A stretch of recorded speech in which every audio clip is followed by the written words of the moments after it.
초대 교회에서는 이 고난 주간이 되면 2, 3일 정도 금식하는 풍습이 있었습니다.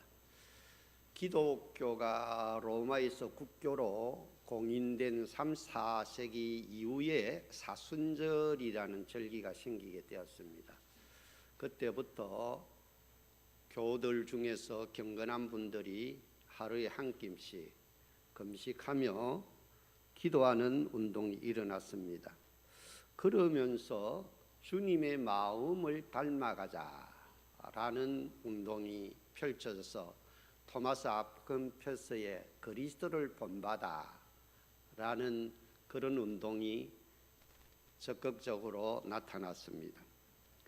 네모난 침대에서 일어나 눈을 떠보면 네모난 창문으로 보이는 똑같은 풍경, 네모난 문을 열고 네모난 테이블에 앉아 네모난 조각 신문을 본 뒤 네모난 책가방에 네모난 책들을 넣고 네모난 버스, 전철, 기차, 자동차를 타고 네모난 건물을 지나 네모난 학교에 들어서면 또 네모난 교실, 네모난 칠판, 책상들, 네모난 오디오, 네모난 컴퓨터, TV, 네모난 달력에 그려진 똑같은 하루를 의식도 못한 채로 그냥 숨만 쉬고 있는 걸 주위를 둘러보면 모두 네모난 것들 뿐인데 우리는 언제나 듣지. 잘난 어른들의 멋진 이 말 따라하십시다. 세상은 둥글게 살아야 해. 지구본을 보면 우리 사는 지구는 둥근데 지구 속에 있는 부속품들은 다 온통 네모난 것뿐인 모습입니다. 네모난 아버지의 지갑에 네모난 지폐, 네모난 팜플렛에 그려진 네모난 학원, 네모난 마루에 걸려있는 네모난 액자, 네모난 명함의 이름들, 네모난 스피커, 위에 놓인 네모난 테이프, 네모난 책장에 꽂혀있는 네모난 사전, 네모난 서랍 속에 쌓여있는 네모난 편지, 이젠 네모 같은 추억들, 네모난 태극기가 하늘 높이 펄럭이고 네모난 잡지 신문에 그려진 이단의 운세는 희망 없는 자에게 그나마 기쁨인가 봐. 주위를 둘러보며 모두 네모난 것들 뿐인데 우리는 언제나 듣지. 어른들의 멋진 이 말 따라하십시다. 세상은 둥글게 살아야 해. 지구본을 보면 우리 사는 지구는 둥근데 부속품들은 왜 다 온통 네모난 건지 몰라. 그러면 그건 네모의 꿈일지 몰라. 세계는 넓고 할 일은 많은데 세상 사람들은 참 여러 종류입니다. 뽀쪽한 놈, 삼각형, 사각형, 마름모 같은 놈, 별남몽, 개 중에는 둥근 놈도 있습니다. 빨간색, 노란색, 검은색, 흰색, 황색, 회색, 흑갈색 인종도 있습니다. 우리 모두 다 둥글게 조화롭고 화평하게 서로 배려하며 사랑하며 살아가는 둥근 인생들이 이 사순절 기간에 되시기를 주의 이름으로 축원합니다. 서로의 약점은 도와주고 부족은 채워주고 허물은 덮어주고 비밀은 지켜주고 실수는 감춰주고 장점은 칭찬해주고 능력은 인정해주는 태양, 지구, 달같이 둥근 조화로운 하나님의 사람들이 다 되시기를 주의 이름으로 축원합니다. 기독교의 역사 가운데 특히 우리 개신교의 역사 중에서 지도자들에게 가장 큰 영향력을 미친 책이 있습니다. 존 폭서가 1563년도에 쓴 순교자 열전입니다. 우리 시대에 많은 지도자들에게 가장 큰 영향력을 미쳤다라고 볼 수가 있습니다. 이 책에 우리의 신앙의 선배들이 잔인한 고난과 박해를 당하면서 믿음을 지키고 자기의 일생이 다할 때까지 하나님 앞에 사랑과 충성을 바친 고난의 정인들이라는 것입니다.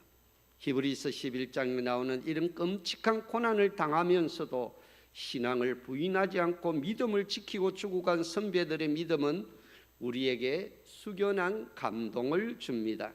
그러면 이렇게 살기 좋은 시대에 우리 같으면 이런 핍박 환난 속에서 과연 신앙을 지킬 수 있었겠는가 하는 질문을 던지게 됩니다. 일본의 기독교 지도자 내총감산 씨는 환난과 신앙이라는 에세이를 썼습니다. 환난을 만나서 그리스도에게로 오는 사람들이 있는가 하면 그리스도에게로 왔기 때문에 환난을 당하는 사람들도 있다라고 하였습니다.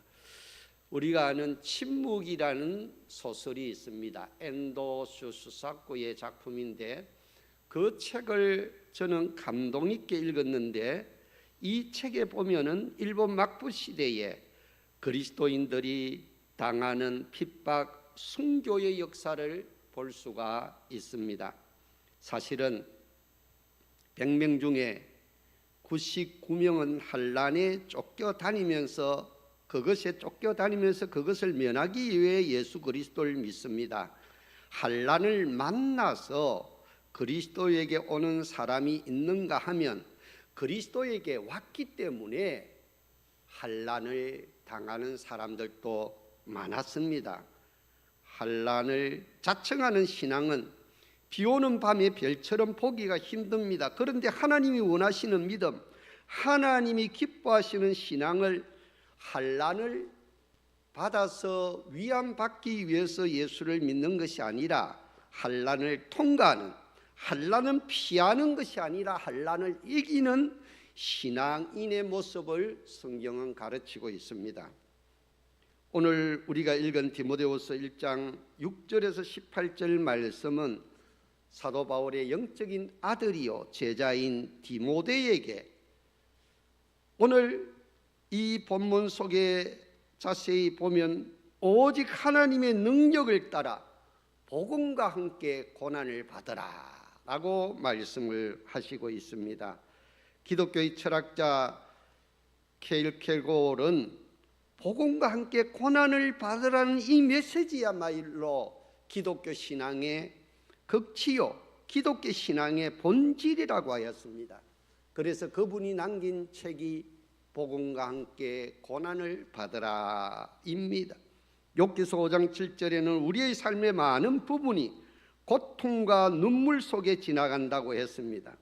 고통은 인생의 보편적인 현실이며 종교와 문화적인 이해 방식은 다르지만 인생은 고통의 바다에서 헤엄치고 있습니다. 힌두교는 고통은 전생의 업이라고 생각했습니다. 전생을 잘못 살아서 남에게 고통을 주었기 때문에 지금 자기가 당하는 고통은 이 현세에서 자기가 좋은 선행, 업보를 쌓으면 내 생에 더 나은 사람으로 환생하게 된다라는 교리입니다. 불교는 고통의 원인을 집착으로 봅니다. 나도 영원하지 않고 제법무와 세상도 영속적이지 않아 재행무상 모두 잠시 있다가 사라질 것뿐인데 영원하지 않는 것을 붙잡고 놓지 못하니 고통이 온다라고 하였습니다. 그래서 불교의 핵심적인 교리는 고집멸도입니다. 모든 고통의 원인은 집착에서 오는데 그것을 멸하는 길이 팔정도입니다. 정견, 정사유, 정어, 정업, 정명, 정lâm, 정정진, 정정입니다. 그래서 불교는 영속적인 것은 어디에도 없다는 사실을 깨닫게 함으로써 이 집착과 고통에서 벗어나게 만든다는 것입니다. 그러나 사람은 살아있는 동안 이 본능의 욕구, 육신의 욕심을 내려놓기가 힘듭니다. 그래서 인생은 고통의 바다라는 것입니다. 유대교와 이슬람교는 고통 앞에서 하나님의 선한 뜻을 묻습니다. 즉 고통의 현실 앞에서 하나님의 선한 뜻을 묻고 그 가정에서 순종을 배우라고 합니다. 이슬람 신자들은 인살라, 알라의 뜻이다 하면 그냥 다 넘어간다는 사실입니다. 반면에 유대교는 하나님이 교통을 통해서 개인과 세상을 이끌어 가심으로 고통을 통해 나타났던 하나님의 뜻을 분별하고 거기에 순종하여 인격과 신앙 성숙을 도모하라 라고 말하고 있습니다. 스토아 철학자들은 고통은 세계가 전개되는 데 필수적인 요소라고 가르칩니다. 세계사는 세계 전체를 아우르는 위대한 정신인 로고스가 자신을 펼치는 과정이라는 것입니다. 이 과정에서 영광과 성공의 중간뿐만 아니라 고통과 실패의 순간이 있고 세계는 이 모두를 거쳐야 완성으로 가게 되어 있다는 것입니다.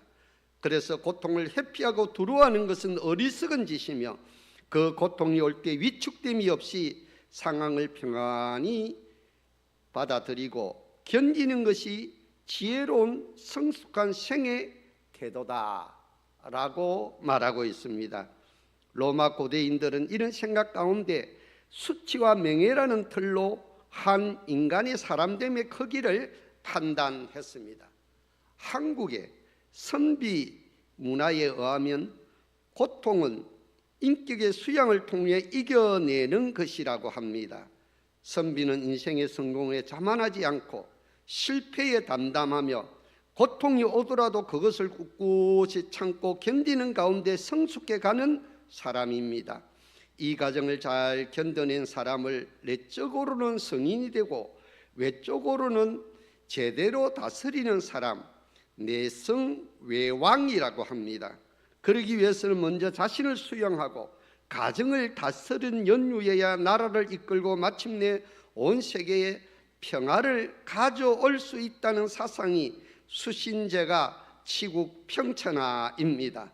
선비 문화에서 고통은 성인을 닮은 성숙한 인격이 되기 위해 마땅히 거쳐야 하는 과정입니다. 이처럼 힌두교, 불교, 유대교, 이슬람교, 스토아처럼 한국의 선비 정신과 양반 문화 모두는 고통에는 뜻이 있고 인간은 그 고통을 통하여 성장하고 성숙된다는 사상입니다. 오늘 본문 8절에 바울은 자신이 주님을 위해서 갇혔다라고 말하고 있습니다. 바울은 여러 번 투옥되었습니다. 그런데 로마 감옥에는 2번 갇혔습니다. 첫 번째 그 감옥은 형편이 좋았습니다. 전세 비슷하게 얻은 집에서 로마의 경호 대원들이 옆에서 지키면서 거기서 여러 방문자들을 맞이할 수 있는 연금 상태였습니다. 자기 전세집 안에서 어느 정도 자유로웠지만 집 밖으로는 못 나가는 상태였습니다. 하지만 바울이 2번째 로마 감옥에 투옥되었을 때는 아주 환경이 열악한 지하 감옥이었습니다. 햇빛 하나도 비치지 않는 어두운 곳, 쇠사슬에 온몸이 결박된 채 투옥되었을 때는 직감적으로 바울은 자기 인생의 마지막을 예감했습니다. 이 감옥에서 유언과 같은 선편지가 디모데후서 오늘 본문의 말씀입니다. 그런데 바울은 이 감옥 안에서 위축되지 않고 당당하게 에베소서 교회의 담임이었던 디모데를 향하여 너도 나처럼 복음과 함께 고난을 받으라. 너도 나처럼 복음을 전거하기 위해서 고통을 받으라 라고 말하고 있습니다. 바울이 이렇게 고난을 적극적으로 금연하는 이유는 아무것도 부끄럽지 않았기 때문에 그랬습니다. 나는 주님을 위해서 갇힌 자가 되었으니 나를 부끄러워하지 말라. 복음을 전하다가 복음 때문에 당하는 고난은 부끄러운 것이 아니고 복음을 전하다가 감옥에 갇히는 것은 부끄러운 것이 아니라는 자부심이 있었습니다. 복음을 전해서 많은 사람들을 구원의 길로 인도한다는 것, 인생이 변한다는 것, 세상을 변화시킬 수 있는 것. 그래서 복음을 전한다는 것과 세상을 살리는 일이기 때문에 핍박을 받는 것은 오히려 축복이라는 것입니다. 은혜라는 것입니다. 따라서 내가 복음을 전하려고 감옥에 갇힌 것은 부끄러운 일이 아니고 자랑스러운 일인 줄로 믿으시기를 바랍니다. 그래서 11절에 내가 이 복음을 위해 선포자와 사도와 교사로 씌우심을 입었노라. 12절 이로 말미암아 내가 또 이 고난을 받되 부끄러워하지 아니하면 내가 믿는 자를 내가 알고 또한 내가 어떠한 것을 그날까지 그가 능히 지키실 줄을 확신함이라. 이 복음을 위하여 선포자와 사도와 교사로 씌우심을 입었다는 것입니다. 복음을 위한 사명을 수행하다가 지금 내가 감옥에 있다는 것입니다. 그래서 내가 당하는 이 고난을 부끄러워하지 않고 자랑스러운 훈장으로 생각한다는 것입니다. 히브리서 11장은 믿음의 선진들이 인생의 경주를 정리하며 달렸던 신앙의 발자취입니다. 12장에는 믿음의 선배들이 이렇게 살았으니 우리도 오늘날 이런 믿음의 가치를 가지고 인생을 경주하라 라고 말하고 있습니다. 히브리서 12장 2절에 믿음의 주요 또 온전케 하시는 이인 예수를 바라보자. 그는 그 앞에 있는 기쁨을 위하여 십자가를 참으사 부끄러움을 개의치 아니하시더니 하나님 보좌 우편에 앉으셨느니라. 사랑하는 교회 여러분, 저와 여러분의 신앙의 절대적인 모델은 예수님이고 바울입니다. 오늘 히브리서 12장 2절에 예수님이 이 십자가를 참으셨다는 것은 그 앞에 영광이 있다는 것입니다. 기쁨이 있다는 것입니다. 고난을 받음으로 사람들이 복음을 받게 되고 그 복음으로 구원을 받게 되는 놀라운 기쁨을 바라보면 십자가의 고난을 참을 수 있는 줄로 믿으시기를 바랍니다. 인류의 구원을 바라보는 꿈이 있을 때 거룩한 십자가의 고통을 견디고 이기게 만드는 줄로 믿습니다. 십자가는 바울이 살고 있던 그 시대에는 최고로 최악의 부끄러운 사형 형틀이었습니다. 그런데 예수님이 그 십자가를 부끄럽지 않게 지셨습니다. 예수님이 십자가를 지사 부끄러움과 수치의 상징이었던 십자가가 숭고하고 자랑스러운 영광의 디자인으로 상징으로 바뀌게 되었습니다. 그래서 많은 분들이 십자가 목걸이를 반지를 달고 다닙니다. 어떤 자매님 목사님께 목사님 내 십자가 목걸이 예쁘죠? 자랑을 했습니다. 그러니까 목사님이 자매님 십자가는 예쁘라고 달고 다니는 것이 아니고 등에 지라고 주신 것입니다. 그러니까 아가씨가 그 십자가 목걸이를 등 뒤로 탁 던지면서 목사님 이러면 됐습니까? 이러더랍니다. 그렇습니다. 십자가는 고난의 상징이기 때문에 등에 져야 됩니다.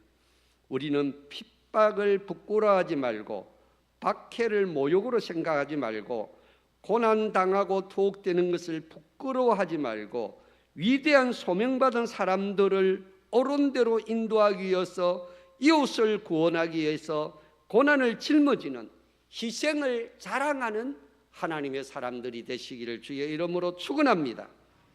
고난이란 영원 전부터 예비하신 하나님의 은혜였기 때문에 고난 당하는 것이 내게 유익하다. 할렐루야. 복음을 위한 삶, 고난을 당하는 희생하는 삶은 9절에 내가 어쩌다가 재수 없게 걸려서 받은 고난이 아니라 영원 전부터 하나님이 사랑하는 백성들을 위해서 예비하신 은혜의 수단임을 믿으시기를 바랍니다. 빌립보서 1장 29절에도 그리스도를 위하여 너에게 은혜를 주신 것은 다만 그를 믿을 뿐 아니라 또한 그를 위하여 고난도 받게 하려 하심이라. 아멘입니다. 할렐루야. 우리에게 은혜를 주신 것은 예수님을 믿고 구원받고 축복받을 뿐만 아니라 고난도 받게 하려 하심인 줄로 믿으시기를 바랍니다.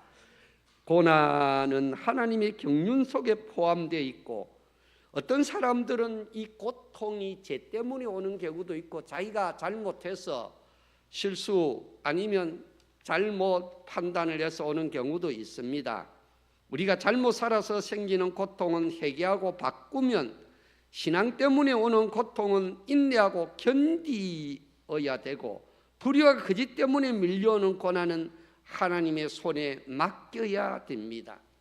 하나님이 제일 기뻐하는 사람은 하나님 앞에 나 자신이 죄인임을 깨닫고 하나님 앞에 진실로 회개하는 사람입니다. 그럴 때 구원의 역사가 나타나고, 그럴 때 은혜의 역사가 나타나고, 그럴 때 축복의 역사가 나타납니다. 베드로전서 5장 10절에 모든 은혜의 하나님 그리스도 안에서 너희를 부르사 자기의 영원한 영광에 들어가시려 하시니가 잠깐 고난을 당한 너희를 친히 온전하게 하시며 굳건하게 하시며 강하게 하시며 털을 견고하게 하시리라. 할렐루야. 우리에게 고난을 허락하신 것은 잠깐 동안이라는 것입니다. 힘들어 죽을 정도가 아니라는 것입니다. 여인들이 해산의 수고를 하지 않았습니까? 여러분들도 다 자식을 낳았는데 그 자신의 놓을 때 해산의 고통은 잠깐이라는 것입니다. 물론 굉장히 아프죠. 평생 잊을 수 없는 고통이죠. 그런데 새 생명이 탄생할 때 그 기쁨은, 그 아픔의 고통은 지나가 버리고 잊어진다는 것입니다. 예수 믿기 때문에 당하는 고난을 하나님이 기뻐하시고, 그것 때문에 우리를 영광스럽게 하시고, 우리를 온전하게 하시고, 굳건하게 하시고, 강하게 하시고, 우리의 삶의 털을 견고하게 해주시는 줄로 믿으시기를 바랍니다. 예수 그리스도의 십자가의 고난도 하나님의 은총의 섭리 속에 있습니다. 그분의 삶의 마지막은 십자가의 고통이었지만 그분의 인생이 그것으로 끝난 것이 아니라 부활의 새 생명으로 다시 살아났으며 성천하시고 다시 심판주로 재림하신다는 것입니다. 그래서 오늘 본문 10절에 이제는 우리 구주 예수 그리스도 나타나심으로 말미암아 그는 사망을 피하시고 복음으로 생명과 썩지 아니하실 것을 드러내신지라. 예수 그리스도의 고난 때문에 하나님의 능력, 새 생명의 부활의 능력이 나타났다는 것입니다. 하나님의 뜻, 구원의 섭리를 이루기 위해서 십자가의 고난을 사용하셨듯이 오늘날 우리에게도 당하는 이 고난은 우리의 구원을 이루고 우리를 더욱더 온전하게, 굳건하게, 강하게, 우리의 삶의 틀을 견고하게 해주시는 줄로 믿으시기를 바랍니다. 그러므로 모든 고통에는 뜻이 있습니다. 무의미하게 당하는 고통은 없습니다. 우리를 거룩하게 하고 온전하게 하고 영광스럽게 하고자 하는 주님의 뜻이 그 9절 말씀에 담겨 있는데, 이것을 그리스도의 주권이라고 합니다. 바울이 자신의 제자여 선교자인 디모데에게 복음과 함께 고난을 받으라 하신 이유는 그리스도의 주권을 확신했기 때문에 그렇습니다. 12절 말씀에 보면 이로 말미암아 내가 또 이 고난을 받되 부끄러워하지 아니함은 내가 믿는 자를 내가 알고 또한 내가 어떠한 것을 그날까지 그가 능히 지키실 줄을 확신함이라. 할렐루야. 주님은 저와 여러분 안에 시작한 구원의 사역을 마침내 이루시고 자기의 성도들 고난 핍박 환난 가운데서 지켜주시는데, 이것을 주권적인 약속이라고 하였습니다. 13절 14절에 너는 그리스도 예수 안에 있는 믿음과 사랑으로서 내게 들은 바 바른 말을 본받아 지키고 내게 들은 바 바른 말을 지키라고 했습니다. 14절에도 우리 안에 거하시는 성령으로 말미암아 내게 부탁한 아름다운 것을 지키라고 하였습니다. 주님이 우리에게 복음을 땅끝까지 증거하라고 부탁하신 말씀은 아름다운 사명입니다. 아름다운 복음, 산을 넘는 아름다운 발, 이 복음 전파 사역은 우리의 힘으로는 부족하니 성령의 능력을 의지하라는 것입니다. 그래서 기도함으로 성령께서 도우신다는 것입니다. 인간의 의지만으로는 이 고난을 헤쳐나갈 수가 없으니 성령으로 말미암아 그 고난을 이기고 복음을 땅끝까지 전하는 사명을 지키라는 것입니다. 할렐루야. 빌립보서 1장 6절에는 바울이 로마의 감옥에서 빌립보 성도들에게 이런 편지를 씁니다. 너희 안에 착한 일을 시작하신 이가 그리스도 예수의 날까지 이루실 줄을 우리가 확신하노라. 그리스도의 주권적인 확신을 전하시고 있습니다. 그분이 시작하시면 이루시는 분, 우리 고장님도 말씀하셨지만 알파와 오메가의 하나님, 처음과 나중 되신 하나님, 그분이 우리를 온전케 하신다라는 것입니다. 믿음의 주라는 말은 히브리서 12장 2절에 믿음의 저작자요 온전케 하시는 분 피니셔, 우리의 믿음을 피니식 완성시켜 주시는 분, 예수 그리스도를 바라보면 우리의 믿음을 궁극적으로 완성시켜 주시는 그분인 줄로 믿으시기를 바랍니다. 그분이 도와주시면 우리의 믿음을, 우리의 인격을 끝까지 완성하실 것으로 믿습니다. 그가 우리를 지켜주시고 인도해 주시는 주권자이기 때문에 그렇습니다.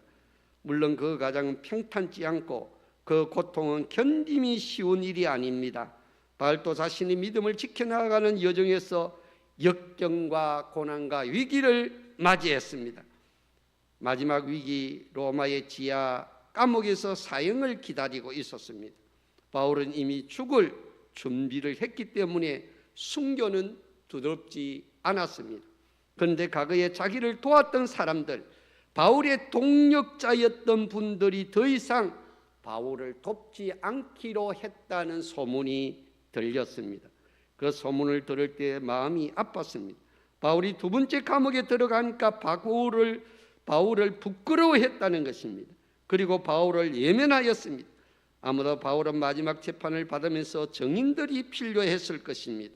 바울이 로마의 정권을 전복시키려고 복음을 전한 것이 아니라 순수하게 예수 부활의 예수 생명, 예수 구원을 전하다가 오해받아 감옥에 갇힌 것을 증언해 주기를 바랐습니다.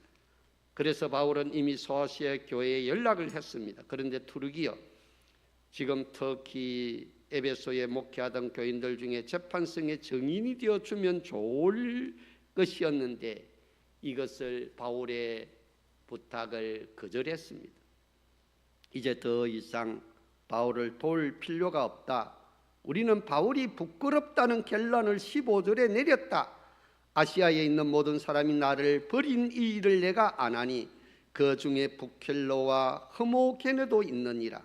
여기서 아시아는 우리가 살고 있는 동양, 그 쉽게 얘기하는 극동아시아, 우리가 이제 동북부 아시아고 저기는 이제 중앙아시아라고 볼 수가 있죠. 그런데 중앙아시아에 있는 그들이 바울을 돕지 않기로, 변호하지 않기로 결심했다는 것입니다. 그런데 이런 성동을 했던 두 사람이 부켈로와 흐모게네, 부시와 허시입니다. 우리 교회는 부시와 허시가 없어서 제가 이제 이렇게 이야기를 합니다. 그런데 바울을 끝까지 면회와 주고 격려한 사람이 있는데 오시입니다. 오네시보로는 유익하게 하는 자, 위로자, 격려자, 동력자입니다. 에베소 교회의 늙은 성도로 바울이 그곳에 있을 때 여러 번 위로하였으며 로마에 갇혔을 때도 여러 번 찾아가서 은근히 위로하고 격려하였습니다. 그는 에베소 교회에서 신실하게 하나님의 교회를 섬기는 일꾼이었고 18절에도 또 그가 에베소에서 많이 봉사한 하나님의 사람임을 알 수 있습니다. 그는 신실하여 평소에도 섬김의 앞잠이었고 바울이 투옥되자 바울을 부끄러우지 않고 로마까지 와서 감옥에 있는 바울을 끝까지 면회하고 섬겼습니다. 우리 감천교회 교우들도 신방을 해보니까 얼마나 지극정성으로 잘 섬기는지 참 감사드립니다. 옆 사람과 인사하십시오. 당신은 대단하십니다. 당신은 성김의 대장이십니다.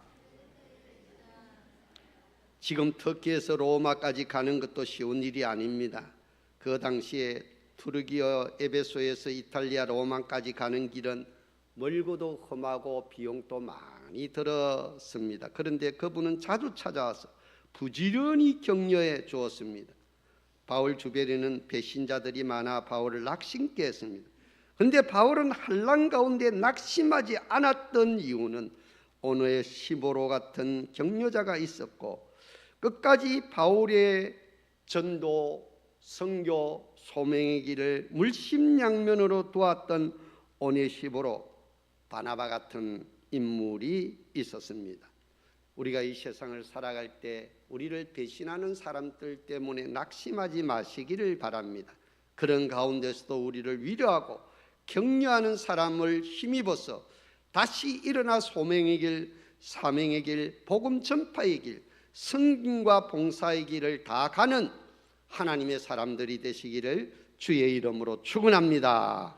사랑과 은혜가 충만하신 하나님 아버지, 우리가 얼마나 보람있게 살 것인가를 우리는 선택할 수 있습니다. 오랜 우리가 얼마나 살 것은 우리가 잘 모르지만 하나님, 우리 얼굴의 아름다운 모양은 우리 마음대로 통제할 수 없지만 우리 얼굴에 나타난 표정은 얼마든지 조정하며 웃는 얼굴 모습을 나타낼 수가 있습니다. 우리는 인생에서 만나는 어려운 순간들을 마음대로 통제할 수는 없지만 인생의 위기를 극복할 수 있는 인내심은 언제든지 바로 할 수가 있습니다. 우리는 세상의 부정적인 분위기를 통제할 수는 없지만 우리 마음의 분위기는 얼마든지 조절할 수가 있습니다. 따라서 우리는 고난 고통의 순간을 지낼 때마다 매번 선하고 바른 선택을 성령 안에서 할 수 있는 하나님의 사람이 되게 하여 주시옵소서. 예수님의 이름으로 기도 올리옵나이다. 아멘. 505장